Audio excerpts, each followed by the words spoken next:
So the question that was sent to us from Matthew on YouTube is, Labor Paul, if the PRO Act doesn't pass, what other sorts of legislation should we be fighting for? Should we focus on state-level versions of the PRO Act? So, when it comes to laws that make it easier to organize, I'm actually not aware of many state-level proposals. And I think it's plausible that you could take different aspects of the PRO Act, because there's so much in there and they could be broken off separately and fought for at the state level. But, there's also legislation that I think may not deal with new organizing specifically, but are things that would benefit unions and working people generally. And I think it's a little complicated because different unions often have different legislative priorities that are specific to their unions. So, for example, many nurses unions, their priority legislation is safe patient to nurse ratios. You have unions like United Food and Commercial Workers in Pennsylvania. They represent state liquor store workers, so their priority is keeping them from being privatized. But one thing I think we need to be watching out for are state-level right-to-work bills for private sector unions. So right-to-work is when unions are able to, workers are able to opt out of paying union dues, but the union still has to represent them. And this is a way to drain the union of financial and political resources. And so the public sector is already right-to-work at the federal level. That was already done by the Supreme Court. So they're looking at the private sector next. And so, the right wing is very strong in many states at the state level. And we shouldn't forget that, the Democratic Party under Obama, that was a big failing that they had throughout the Obama years. They lost many state houses, state legislatures. And so they're aggressively pushing these bills, which are sometimes deceptively called paycheck protection bills. They're very good at naming these bills things that sound good. And so actually in Montana in March, a broad coalition of unions organized to defeat a private sector right-to-work bill. And actually this month, unions in Florida defeated a similar bill that targeted their public sector. But I think these bills are coming to every state, and they can be defeated, and they need to be. And I think, leftists, whether through groups like DSA or other organizations, can be a part of that coalition, even if you're not in a union, to help defeat those bills.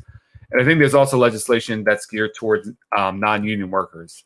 So a few years ago in Philadelphia, a bill called the Fair Workweek Bill was passed that requires retail employers to provide their workers with predictable schedules, because many retail workers, they don't know their schedule from day to day.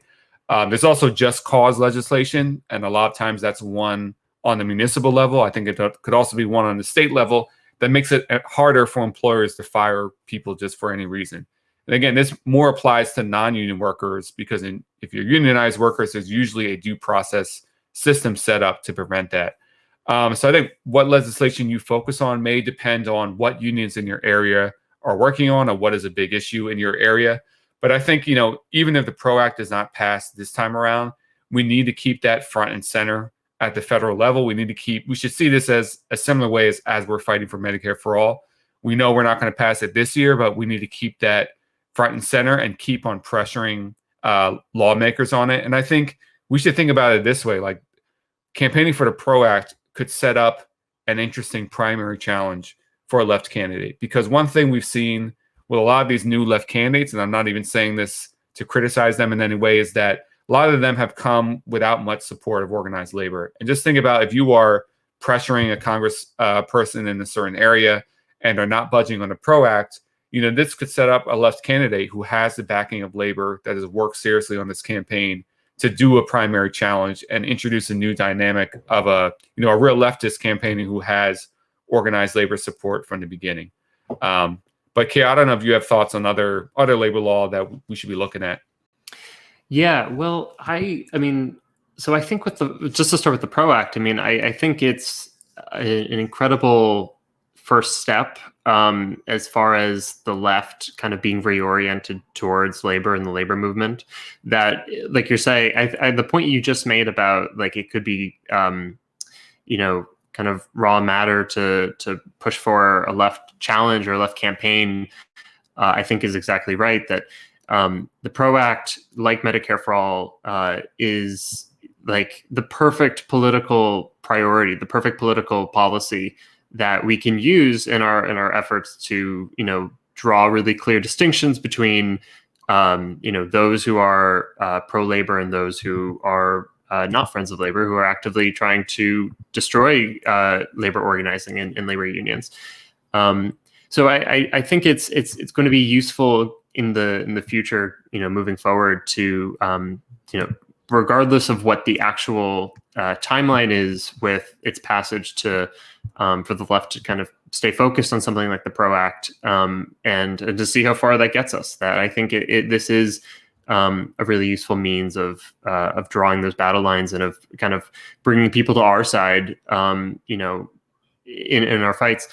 At the state level, I do want to mention, because I'm in New York State, and we have something called the Taylor Law that was put into law in 1967, kind of at the back end of the rise of public sector unions across the country, and especially in New York. New York State has one of the highest rates of unionization, and it's largely due to the public sector here. But the Taylor Law makes it so that public sector unions are not legally allowed to strike effectively. That, like what's happened in West Virginia and in Arizona and elsewhere, I mean, workers could potentially strike illegally, and then there's this, whether or not they're able to get away with it, has certain kind of, it's dependent on larger social circumstances. But it's just one more massive barrier that basically tells public sector union workers, don't even try it. You're not going to win. It's not worth your time and not worth your energy, not worth your money to put yourself out on the line and fight for a better future because, the law's against you to begin with. So, and I was going to say, I don't know the nitty gritty of that history, but I wouldn't be surprised if that was in response to, there was this really big disruptive transit strike in New York City in 1966. So I wouldn't be surprised if that was kind of to teach them a lesson and prevent something like that from happening again. I think it was applied. Okay. Well, so the first time it was really applied, I believe, was in 1980 against the transit workers. Although it's also connected to, so again, it was passed in 67, but then there was the Ocean Hill Brownsville strike in 68. So it hasn't stopped workers from striking in the past, but it has, of course, been just one more barrier that, again, it's kind of a means of just deterring people from even considering the possibility of going out on strike. I mean, this was actually, I think, a good example of like how to effectively wield this issue actually was in 2018 when the left's candidate for governor in New York State was Cynthia Nixon. She came out as a Democratic Socialist.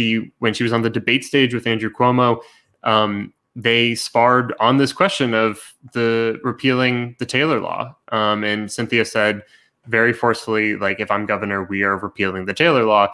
And that's something that someone like Andrew Cuomo, who is such a slimy politician, who, they'll make all these gestures to being a progressive, but, his hands are tied because, the Republican controlled state Senate, which he helped kind of create in the first place, he would be so progressive if only for these other things.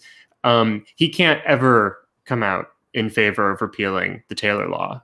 And so it's so important to have these very particular political questions that the left should be running on and should be forceful about and saying, this is how we're going to actively change people's lives materially. This is how we're going to change their lives in a way that standard corporate politicians can't. So I think I totally agree with what you're saying. I mean, it has to be some combination of pushing for the PRO Act as far as we can, and then finding these fights that are somewhat kind of in the same spirit of the PRO Act at the local level. And I mean, maybe I'll end with this. Like, what's kind of interesting about labor law historically, and I don't even know what we do with this information, is that historically it's come about through these like mass waves, and generally how organized labor has grown is just these like huge spurts.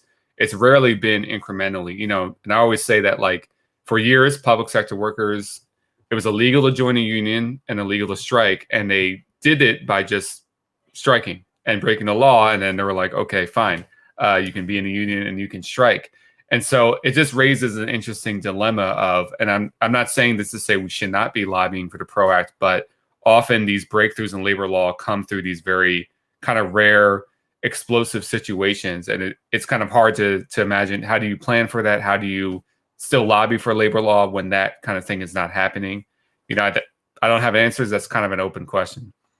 That's there's a very good Catalyst essay, Catalyst, our sister journal, that Chris Maizano wrote on this question, or this issue of labor as double bind right now, of you know, the labor movement is historically weak right now. Labor law is especially basically like pro-corporate and anti-worker. So, you know, to pass the PRO Act, we would need the strength of the labor movement to force the hand of politicians. To get the labor movement to where it needs to be, in order to do that, you would probably need something like the PRO Act. And so there's this, again, like he says, a double bind. And yeah. But like what you're saying, Paul, I mean, you know, that hasn't stopped workers from organizing in the past. And when it does happen, it's usually kind of this massive rush that we were looking at a graph a couple of weeks ago where, like, you see unionization rates, and every time it goes up, like an initial kind of spark, it's this massive incline over the course of maybe a year or two.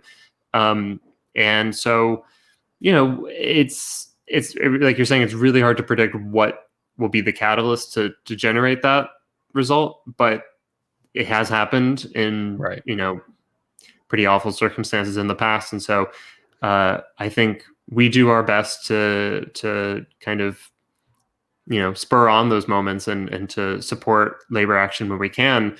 And then, you know, I guess some larger kind of historical forces beyond even what we can really, you know, understand in the moment, have to kind of, the tectonic plates of capitalism have to shift a little bit, and then you know, we'll see some different outcomes. But yeah. So in the meantime, just keep watching Jacobin. You know, that's what you gotta do. Yeah.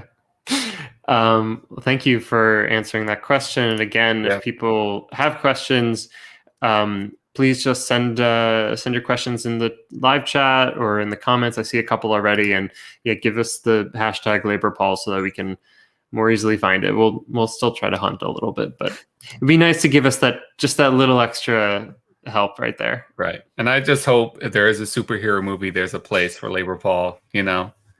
Oh, I can be a minor character. Well, I think that's up to the audience to decide. Audience, you tell us what part of the superhero pantheon does LaborPaul fall into? That'll be next show. I will address. I'm going to be stalking the comments now, but I will address that next show.